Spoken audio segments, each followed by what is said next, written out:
Today, I will be presenting about Harajuku fashions, one of Japan's most iconic and colorful cultural phenomena.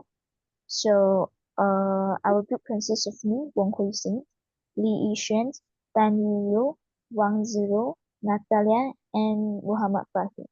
So, this is the table of contents of our presentations. First, I will introduce what is Harajuku fashions and give a little bit background of it. Second, we will also talk about the cultural strength of these fashions. Why is it so powerful? Why is it so culturally powerful? And then next, what are the subcultural styles under these Harajuku fashions? And the transforming transnational definitions and the global icons and influence, and lastly, talk about the challenges and transformations of this fashion. Okay, so in simple terms, Harajuku fashions refer to the eclectic and expressive street style that originated from the Harajuku district in Tokyo. It is not just about clothing. Do you need some time to like I'll start again for the introduction. Okay, so what is Harajuku fashions? In simple terms, Harajuku fashions refers to the eclectic and expressive street styles that originated from the Harajuku district in Tokyo. It's not just about clothing, it is a both forms of self-expression, symbolizes creativity, freedoms, and the refusal to conform to traditional fashions norm. So this unique fashion movement became a symbol of Japanese youth culture, representing individuality, rebellions, and identity through clothing. So next we will explore the origin and development of Harajuku fashions. It first began to take shape in the 1980s in post-war Tokyo, especially in the Harajuku district. This was a time when Japan was opening up to Western influences, and young people they started mixing foreign style with traditional Japanese elements. The result was a vibrant new fashion culture. It wasn't just about trends; it was a youth rebellion against mainstream norms. Harajuku Street became a hub for DIY fashions, music fans, and experimental look. So who were the key players in the scenes? So they mainly the youth themselves, the fashions rebels who style themselves for fun, not fame. But the movement also gained attention because of the magazines like Fruits, which documented these street style. So designers like Kenzo, Ray, and Sebastian's, they also helped shape the movement, blending avant-garde designs with pop culture. So together, they transformed Harajuku from just a district into a global fashion landmark. So next, I will be passing the presentation to the next presenter.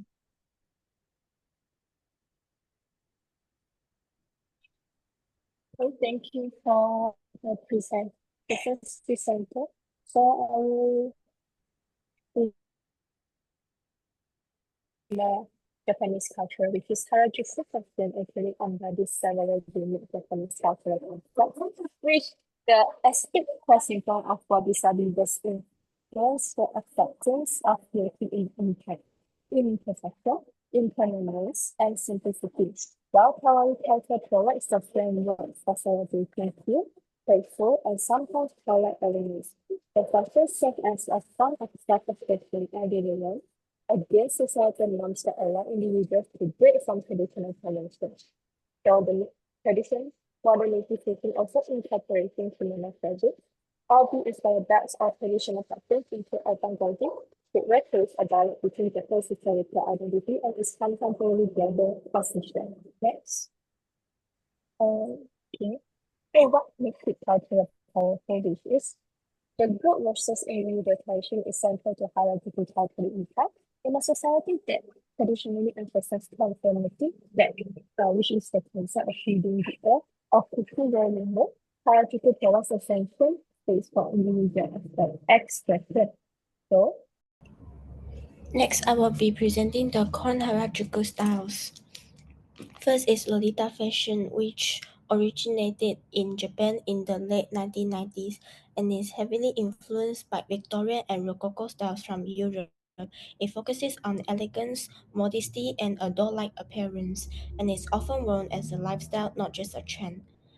The Kon features included neat length skirts and petticoats, lace blouses, ribbons, bonnets, and delicate shoes like Mary Jane's. It has many sub-styles such as Sweet Lolita and Gothic Lolita. Second is Decola, which comes from the word decoration and began in Harajuku in the early 2000s, influenced by kawaii culture and street style. It's known for being colorful, chaotic, and fun, with the goal of impressing joy and creativity. People who wear decora often layer colorful clothing, cover their hair with dozens of plastic clips, and decorate their face with stickers or bandages. Popular motifs include toys, cartoon characters, rainbows, and hearts. Next, Gyalu, a girl, is a born and glamorous style that became popular in the late 1990s, influenced by Western fashion and pop culture. It was created to rebel against traditional Japanese beauty standards. Con features include bleached or dyed hair, dark tints, heavy makeup, especially false eyelashes and circle lenses, and trendy, sexy outfits.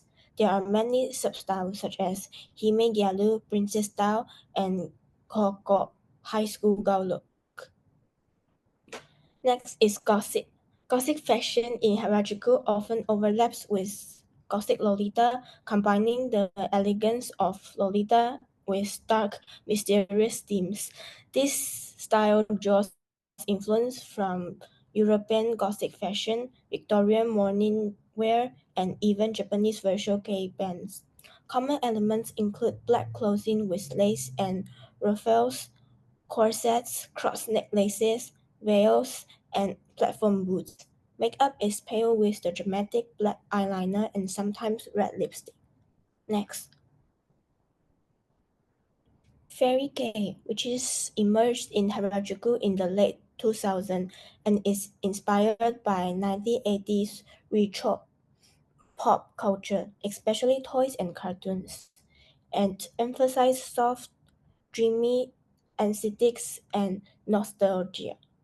The style features pastel color palettes like baby pink, mint, and lavender, along with oversized sweaters, tour skirts, and cute accessories like stars, bows, and plushies.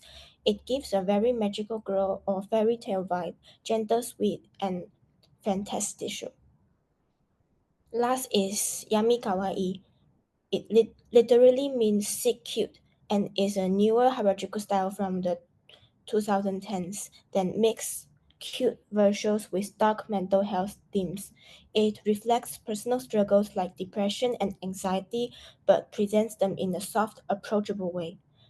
Typical features include pastel clothing mixed with bandages, pear-shaped accessories, sad phrases like "I want to die" or "Don't leave me", and a delicate fragile appearance. It challenges the idea that fashion should always be happy, using cuteness to talk about real emotional issues.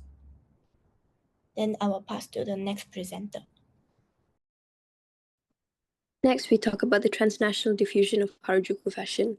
So as the previous presenters have said, Harajuku fashion originated in Harajuku district of Tokyo and is deeply tied to rebellion, kawaii culture, and a unique mixed match of aesthetic. And it is more of a culture fashion. It is more than fashion. It emerges cultural resistance against community, with youth expressing individuality. So globally, it has spread through several Japanese media channels. Anime such as Sailor Moon and Nana, along with J-dramas, brought these fashion styles into pop culture. Fashion magazines such as Fruits, Kera, Zipper documented street snaps of Tokyo youth, turning them into visual archives that travel worldwide.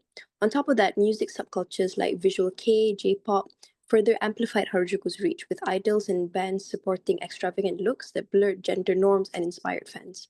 So who adopted Harajuku's fashion globally? In the West, fashionitas fashionistas embraced it as a part of streetwear trends, most famously Gwen Stefani's Harajuku Girls phase in the early 2000s. Cosplay communities also played a big role intertwining Harajuku aesthetics with otaku culture. In South Korea, K-pop idols such as G-Dragon have shown strong Japanese fashion influences in their eclectic, sometimes avant-garde styles. Next. So sites of diffusion. These trends were also seen at key global cultural events. For instance, Japanese Expo in France regularly features Harajuku showcases, and anime conventions in the United States is a hotspot for cosplay inspired by Harajuku. In cities like LA's Little Tokyo or Paris' Rue Saint-Anne, Harajuku's looks are a part of everyday pop culture expression. Social media, on the other hand, played a major role too. Platforms like Instagram, TikTok, and Tumblr allowed fans around the world to remix and localize these styles, leading to a hybrid of aesthetics like pastel goth and decora punk. While Harajuku style traveled far, it still retained key Japanese elements like its emphasis on self expression, layering, and kawaii sensibilities. Next. So, a strong case study here is the Fruits magazine, which gained an international cult following, especially in the West, by Kinsella 2005. Through a theoretical lens, we can understand that this as a cultural hybridization and soft power. Iwabuchi 2002 talks about culturally odorless products like fashion that easily blend into other cultures. Nine 2004, on the other hand, frames this as Japanese soft power, where Harajuku becomes a subtle but influential cultural export. Apadurai's 1996 ideas of global flows help us see that Harajuku fashion are both an ideoscope and a mediascope, moving across borders through imagery, media, and meaning. So I will be passing this to the next presenter. Okay, so next I'm going to talk about the global icon who makes the Harajuku famous. So as we know, Harajuku is not just place, it's a culture. It makes the fashion, music, art, and self-expression together, and it's become a global movement and influence the world in many ways. So first, I will introduce the icon. The first is Karis Panyum Panyum. She's the singer and Harajuku fashion symbol. She went viral with Pom Pom Pom in 2011, and her colorful and surreal kawaii style helps spread Japanese pop cultures worldwide. And the second one is Nico. He is the founder of Bait, a famous streetwear brand from Harajuku, and he worked with Ferrell, Great Billionaires Boy Club, and now he led a Kindle. And also, he changed global fashion with limited drop and hype culture. Next. Okay, and the third one is Sebastian Masuda, and also he's the artist and kawaii cultures pioneer.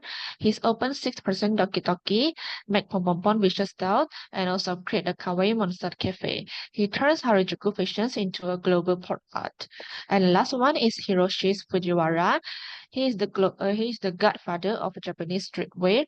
He brought hip hop and punk to Japan in the 80s and also worked with brands like Nike and LV. He inspired many young designers and including Nico that I mentioned before. So next. So we can know that this icon already helped Harajuku go global, but in the other way, Harajuku itself also changed the world. Some like its fashions, Harajuku, Kawaii, and street style inspire brands like Gucci, Moschino's, and Jeremy Scott. And also in music and pop cultures, Kawaii looks appear in Western music videos and TikTok trends. And also, it promotes young identities, gender fluidities, and bold self-expressions. Also, it's a part of Japanese Cool Japan projects that showing national culture to the world. And also, it built a creativity space that makes DIY, art, fashions, and rebellion. So, in conclude, Harajuku is not just style; it's a global influence. So that's all my part. We'll move on to next part. The first is the challenge of Harajuku fashion. The first one is a commercialization. Large global brand like Uniqlo, H&M, and Zara began opening stores in Harajuku, making the area more commercial and mainstream. This caused independent boutique and experimental shop to close down reducing the space for creative street fashion. Number 2 is a loss of authenticity. As Harajuku becoming more popular with tourists, the tourist spirit of self-expression and rebellion started to fade. Some locals feel the fashion become more costume-like to please tourists rather than a true form of self-expression. Number 3 is a social pressure. In the modern Japan, there are more pressure to fit in at the work or school, making it harder for people to wear a bold Harajuku fashion daily. Many people only wear this style on weekend or special event now. And the last is aging generation. Many of the original Harajuku fashion pioneers have grown older, and younger generation often prefer simple, more minimalist style.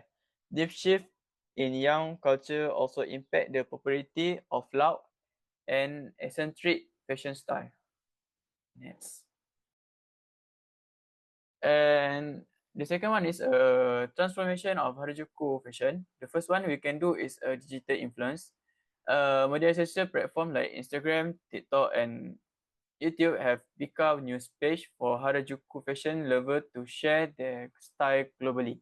Online reprints help the fashion survive and spread, even it is less visible on the street.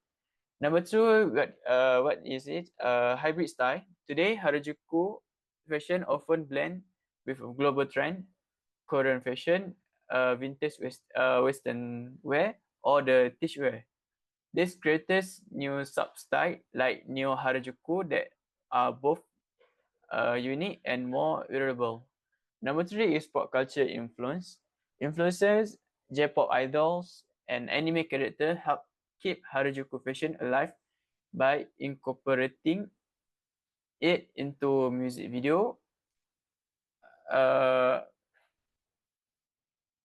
concert, and fan culture. Some brand collaboration with anime or street artists to stay fresh and relevant. And the last one is a global expansion. Harajuku fashion has inspired people around the world, especially in US, Europe, and Southeast Asia. International Harajuku communities keep the culture alive, even it is changing in Japan. Okay, for the conclusion, the power of Harajuku fashions is more that fashion, a culture symbol of self-expression, rebellion, and creativity. Reflect key Japanese value, wabi-sabi, kawaii, and DIY spirit. They are a global influence in fashion, music, and young identity. Challenges conformity and gender norm toward a visual expression. And next is continues to evolve with inclusive, genderless, and feminist interpretation. And the last one is Harajuku remain a symbol of non-verbal resistance and individual freedom. Thank you. Thank you. Thank you, everyone.